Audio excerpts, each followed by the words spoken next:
On October 5, 1789, in cold rain outside Paris, thousands of market women began walking toward Versailles because wheat had stopped behaving like food and started behaving like power. They were angry about the scarcity and price of bread, but by the time the crowd reached the palace, bread had become a verdict on the monarchy itself. Louis XVI could command soldiers. He could hunt behind guarded walls. What he could not do was make the daily loaf affordable. He promised the crowd bread and agreed to leave Versailles for Paris. He would never again live in the palace as king. Wheat did not cause the French Revolution by itself. But this grain had already built cities, paid workers, fed armies, financed states, and taught rulers a dangerous lesson. When people cannot reach bread, they do not blame the weather for long. Today, wheat provides roughly 1/5 of the calories and protein consumed around the world. So how did an ordinary grass become the operating system of civilization? And why, after thousands of years of abundance, are we still trapped inside the bargain it created? The story begins before there were farms, at Shubaika 1, a hunter-gatherer site in what is now northeastern Jordan. Archaeologists found tiny blackened fragments in an ancient hearth. Under a microscope, those crumbs revealed a flatbread made from wild cereals and other plants. It was baked about 14,400 years ago, roughly 4 millennia before fully domesticated crops became established in the region. That changes the familiar story. People did not necessarily invent bread because they had begun farming. They may have begun farming, in part, because they already wanted foods like bread. Making that early flatbread was exhausting. Wild seed heads had to be gathered at the right moment. The grains had to be separated, pounded, ground, sifted, mixed with water, and cooked. A person could eat wild plants in simpler ways. Bread demanded planning and shared labor. We cannot know whether those particular loaves marked a feast, a ritual, or an ordinary meal, but we know they were worth the trouble. Then, across several communities in the Fertile Crescent, human selection began changing wheat itself. Wild wheat has a useful survival trick. When its seed head ripens, it shatters. The seeds fall away and scatter before a harvester can take them all. A few plants carried mutations that made the head hold together. Those plants were bad at dispersing without help, but much easier for people to collect. Harvest after harvest, the stubborn heads were more likely to end up in human baskets. Their seeds were more likely to be planted near settlements. Over many generations, people favored wheat that waited for the hand and the sickle. The plant became dependent on us, and we became dependent on it. This was not one discovery, one village, or one sudden agricultural revolution. The evidence points to a long, uneven process involving different wheat species, including einkorn and emmer, across different parts of Southwest Asia. Even modern bread, wheat, is a later genetic merger, carrying genomes inherited from 3 ancestral grasses. Wheat is not a single ancient object preserved unchanged. It is a living archive of accidents, hybridization, and human choices. But one quality mattered more than any pedigree. Grain could wait. Fresh meat spoiled. Many fruits bruised. Roots could remain hidden underground. Wheat dried in the sun could be stored, divided, moved and counted. A family could put part of one harvest aside for winter and keep another part as seed. A village could survive a lean season. A ruler could see the field, estimate the crop, arrive at harvest, and demand a share. That is where a meal became a system. In the first cities of Mesopotamia, grain entered the ledger. Some of the earliest written signs on clay tablets pictured goods and rations that officials needed to count, including grain. Writing was not invented by wheat alone, and barley was often the dominant recorded cereal. But the connection is revealing. Before writing carried epics, it helped institutions remember who had received food, who owed goods, and how much remained in storage. A sack of grain could now perform several jobs. It was dinner. It was seed. It was tax. It was a worker's wage. And because every sack looked measurable, it made people measurable too. Ancient Egypt made that relationship visible.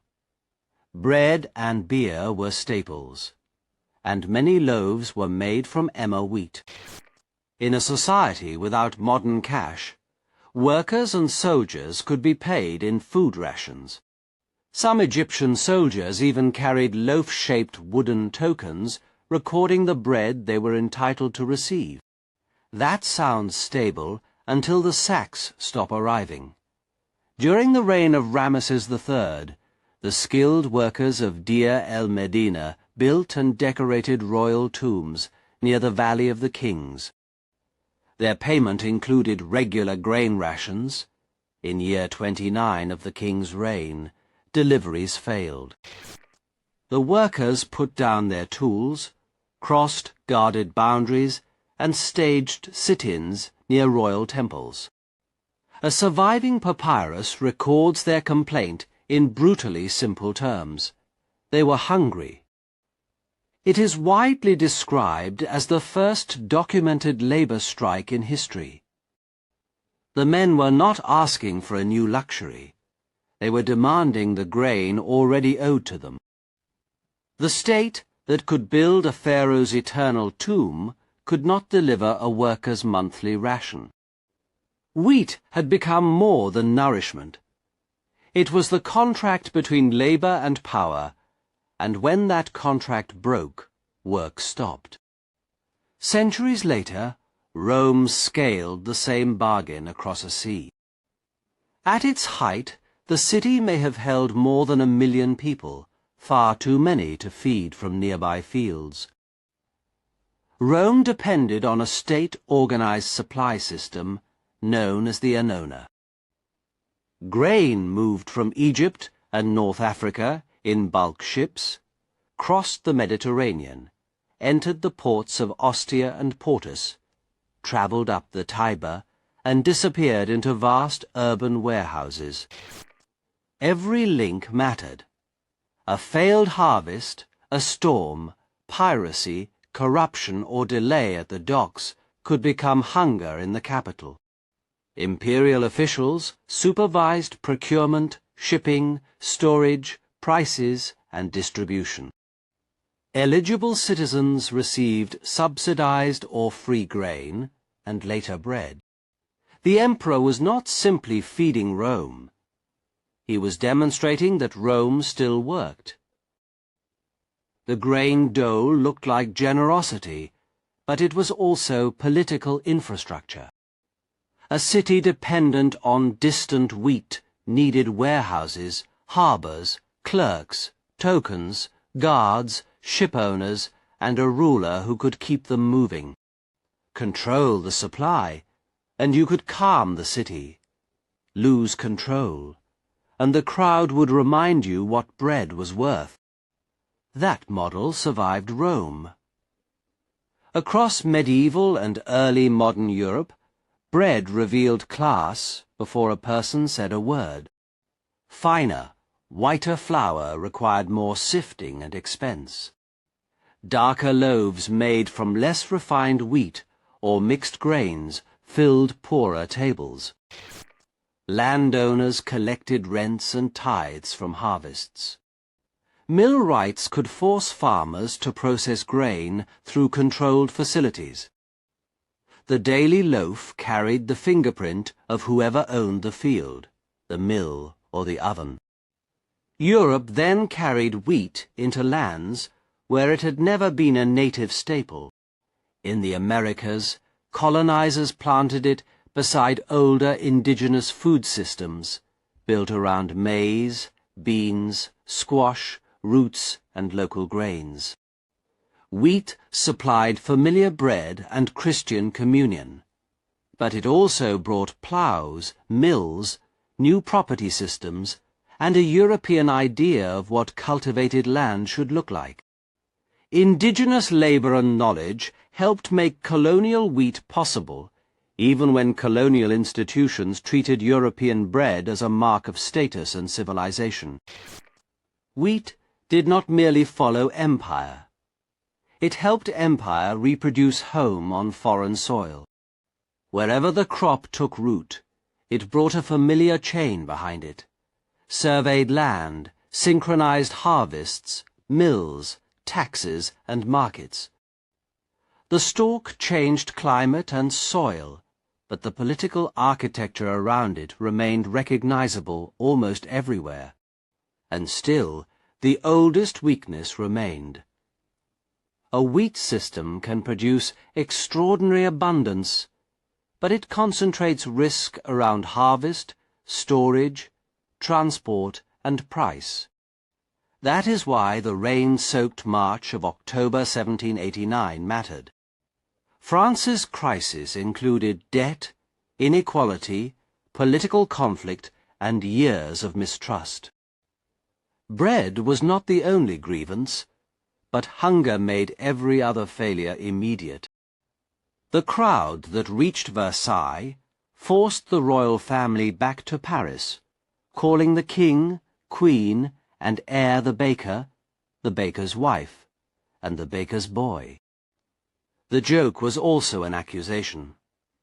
If the nation could not eat, the ruler had failed at his oldest job. The next transformation promised to make that failure less likely. It began by attacking the grain with machines. For most of history, millstones crushed wheat in small batches. In the 19th century, railways connected enormous fields to industrial cities, and steel rollers began replacing traditional stones. The new mills cracked the kernel in controlled stages and separated the starchy endosperm from the bran and germ with remarkable consistency. White flour, once difficult and expensive to produce, could travel farther, store longer, and reach mass markets. But the machine had its own appetite.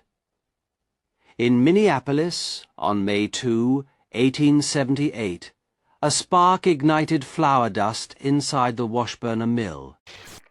The explosion killed 18 people, leveled the mill, damaged the surrounding riverfront, and cut the city's milling capacity roughly in half. The rebuilt mill used ventilation, dust collectors, automated steel rollers, gravity, water power, and rail transport. By 1880, it was the largest and most advanced flour mill in the world. The disaster had not ended industrial flour. It had redesigned it. Roller milling made flour uniform, pale, and scalable. It also removed much of the bran and germ, the parts containing fiber, oils, and several nutrients. In the 20th century, enrichment standards added selected vitamins and iron back into white flour. The language itself tells the story. Industry separated the grain for efficiency, then restored part of what processing had taken away. Meanwhile, another machine was changing the field. In 1908, Fritz Haber developed a way to combine nitrogen from the air with hydrogen to make ammonia. Carl Bosch helped turn the laboratory process into industry. Synthetic nitrogen fertilizer broke an ancient biological limit on crop growth. Wheat could now be fed from a factory. The most famous payoff arrived with the Green Revolution. Under Norman Borlaug and many Mexican collaborators, breeding programs developed higher-yielding, disease-resistant wheat. Shorter plants were crucial. Traditional tall wheat could collapse under the weight of extra grain when heavily fertilized. Semi-dwarf varieties stayed upright and put more energy into the harvest. Mexico reached wheat self-sufficiency in the 1950s.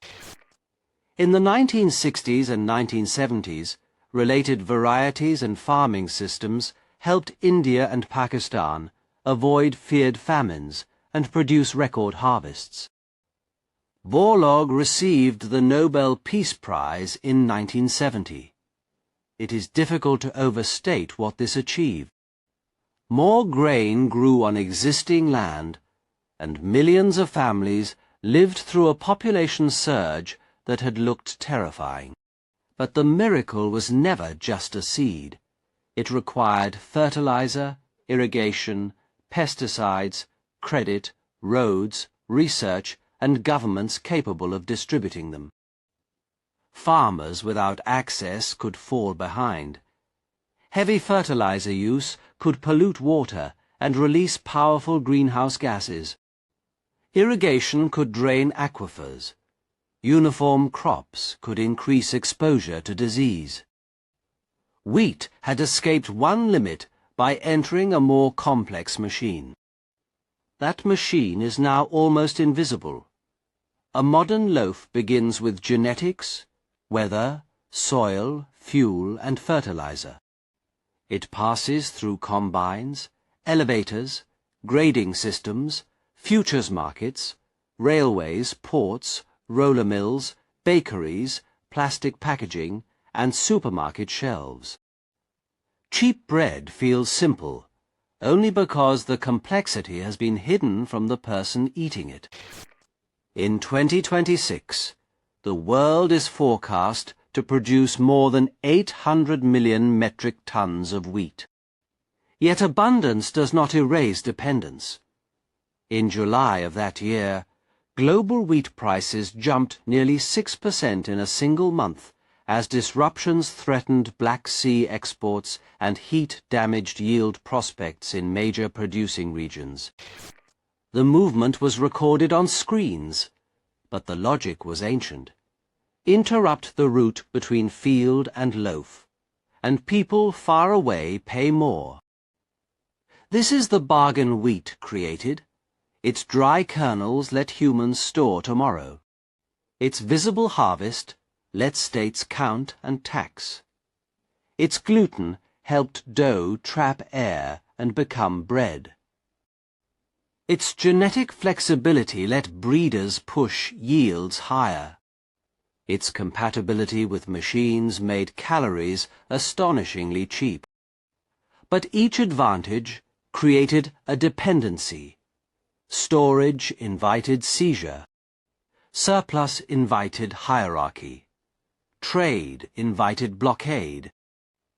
Uniformity invited systemic risk. Fertilizer invited pollution. Cheapness encouraged us to forget how many decisions stand behind a slice. Pick up a piece of bread, and it seems almost weightless. But inside it are 3 ancestral grass genomes, the patience of unnamed harvesters, the accounts of ancient scribes, the unpaid rations of Egyptian workers, the ships that fed Rome, the anger that emptied Versailles, the dust of an exploded mill, the chemistry of captured air, and a global market that can still tremble when one port closes. Wheat did not build civilization alone. No crop did. But few foods have been so useful to both the hungry and the powerful. It allowed human beings to plan beyond the season, then allowed institutions to claim part of that future. It made larger societies possible, and made those societies responsible for the loaf. The next time you tear bread, boil pasta, or open a packet of crackers, pause before the first bite. You're not just eating a grain, you're eating one of humanity's oldest agreements. We keep wheat alive, and in return it keeps the world running. Follow Food Empire History, wherever you listen or watch for more hidden histories behind the foods that built the world.